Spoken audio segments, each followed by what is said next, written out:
E aí, galera do 7º ano, vamos lá. Todo mundo com o livro em mãos. Nós vamos corrigir atividades hoje. Página 92, você é o historiador. Lembrando que, se você não entender, tô com dificuldade, tô falando muito rápido, professora, é uma videoaula. Então, você pode parar, pontuar, assistir quantas vezes quiser, tá bom? Vamos lá. Página 92, nós temos um textinho aí que todo mundo já leu. Eu já li. E a gente vai responder as questões, beleza? Segundo documento, como começou a vida do comerciante Kodrick? Como é que ele começou? Vamos ver? Ele atuou como vendedor ambulante, vendendo mercadorias de menor preço. Aos poucos passou a comprar e vender mercadorias de maior preço. Então ele foi esperto, né? Ele fazia o que é o capitalismo, na verdade, né? Ele comprava as coisas a menor preço. Comprei um monte de Princesa Leia a um preço baixíssimo. E aí ele começou a revender a um preço alto. E aí, ele se destacou, beleza? Como ele escolhia para onde levar mercadorias? Ele começou a levar essas mercadorias a locais que não tinham esses artigos. Ou seja, a lei da oferta e da procura, que depois a gente vai entender isso no 8º ano, certo? E aí ele podia vender esses preços a uma quantidade elevada e com isso ele ia conseguir lucro, beleza? Como conseguiu enriquecer? Algo que a gente já falou. Ele conseguiu enriquecer vendendo mercadorias preciosas e raras, a preço de ouro em determinados lugares que não eram ofertado isso às pessoas, tá bom? Então é basicamente isso. A página 93, a gente tem assim, qual a relevância das cruzadas para o renascimento comercial? Qual a relevância das cruzadas para o renascimento comercial? Os europeus, eles vão começar a controlar, lembra, o mar Mediterrâneo, certo? E ali o mar Mediterrâneo, ele é o centro, uma rota comercial. E as cruzadas, querendo ou não, elas vão ser a troca de mercadorias, a compra e venda de mercadorias. Então, a gente está falando sobre a possibilidade de transformação e mudança desse comércio, ok? A gente está falando de um comércio que era específico, relacionado à Europa, que passa para o Oriente. Então, a gente está falando de uma mudança, são rotas, tá? Então, as cruzadas não vão ser isso. As cruzadas não vão ser expedições militares que vão acontecer lá em Jerusalém. Então, a gente está falando sobre uma rota que chega da Europa até para o Oriente. 2. Explica a importância das rotas de comércio para as mudanças ocorridas na Baixa Idade Média. Então, a gente está falando sobre a questão que eu acabei de mencionar, que é as rotas de comércio que vão ser fundamentais para interagir esses dois continentes, o europeu e o médio, tá? A gente está falando sobre a ideia do renascimento comercial, sobre a possibilidade de transformação. O que antes era restrito a uma localidade, ela vai se expandir para outras, em decorrência do mar Mediterrâneo, em decorrência das cruzadas. Então, tentem formular a resposta de vocês nesse sentido assim. Não entendi? Para o vídeo e aí você escreve, faça com calma, não precisa fazer nada muito corrido não, tá bom?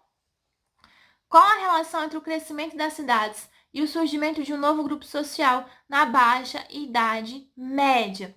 Com o surgimento das cidades, lembra? Com o surgimento das feiras medievais, da galera sair do campo para trabalhar no centro urbano, que aí nós vamos ser os camponeses, os artesãos, os comerciantes.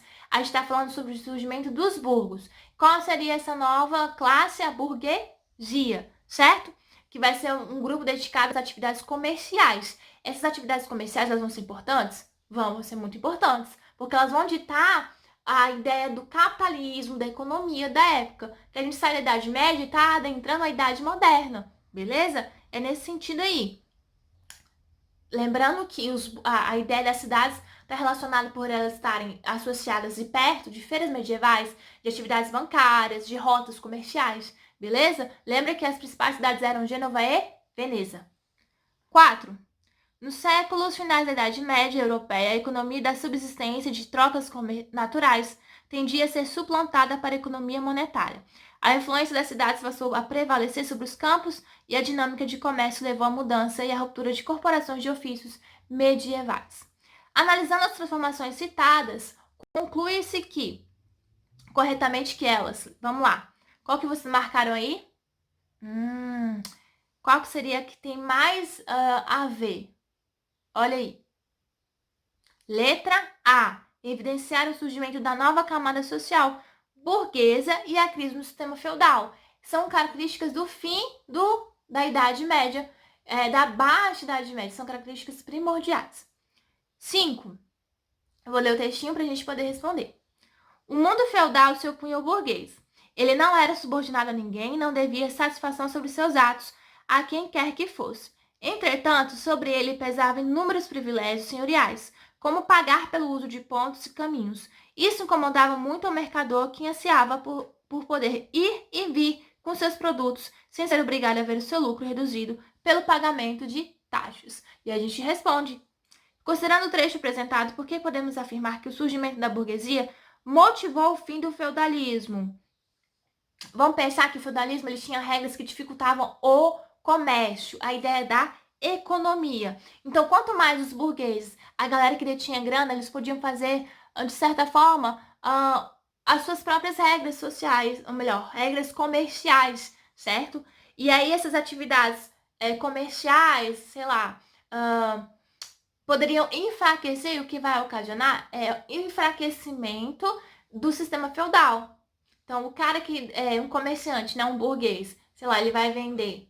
Isso aqui é um preço baixo, a um preço bem baixinho, enquanto nas atividades do feudalismo, isso não era propício. Então, a questão dos burgueses vai erradicar essa atividade da era medieval para proporcionar uma questão econômica moderna muito diferente. Entendeu?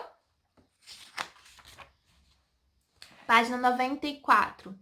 A ilustração a seguir retrata homens medievais trabalhando em uma corporação de ofício.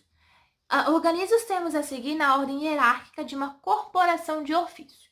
Então, a gente vai colocar o quê? Mestres, tá? É mestres, porque as palavras estão organizadas aí. 2, companheiros. E 3, aprendizes, ok? 1, mestres. 2, companheiros. E 3, aprendizes. Questão 7. Vamos lá. Vou ler o textinho, e aí é bem tranquilo. A ocorrência de feiras livres é observada em cidades brasileiras desde a época colonial, quando se destacaram a Feira de Santana e as feiras de Sorocaba, Campina Grande, Caruaru, entre outras.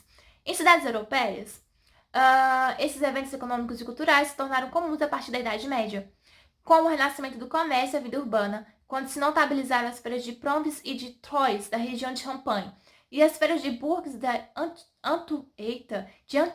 Antuérpia, quase que não sai, Antuérpia, na região de Flandres, na feiras de colônia de Ludberg e de outras cidades que construíram a Liga Hanseática. E a gente vai responder a letra A e a letra B. Explica os 2 fatores que contribuem para o renascimento do comércio e da vida urbana no contexto europeu. A gente está falando sobre excedente de mão de obra. Lembra que eu falei lá no início do vídeo? Excedente de mão de obra, certo? Que a galera vai buscar a saída do campo para a zona urbana, certo? Então aí eles vão desenvolver outras atividades que não tem nada a ver com a agricultura. E a gente pode falar também o que eu acabei de responder lá nas outras páginas, que é a ideia das cruzadas. O início das cruzadas também vai possibilitar. Tranquilo? B.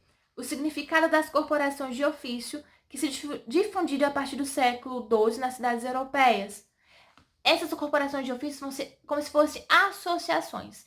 Essas associações que os trabalhadores pudessem aperfeiçoar os seus trabalhos e estabelecer uma questão de uma base econômica, vamos dizer assim, oferecendo preços justos de qualidade, trabalho, sei lá, eu sei fazer uma cadeira, então eu vou fazer uma associação, vou participar dessa associação, e aí eu vou divulgar o meu trabalho, enfim, fazer toda uma atividade econômica, e o mercado vai fluir, certo? É nesse sentido aí, beleza? Ok, vocês vão ler a reflexão da página 95, tá vendo? A reflexão da página 95. Leiam a síntese e não esqueçam, professora, não estou entendendo. Não esqueçam de fazer sempre, de ver pelo menos os vídeos umas 2 vezes, que aí o cérebro de vocês já consegue associar uma coisa a outra, tá bom? E a gente se vê no próximo vídeo aí, quando a gente vai falar sobre o capítulo 6, que é a peste negra, tá bom?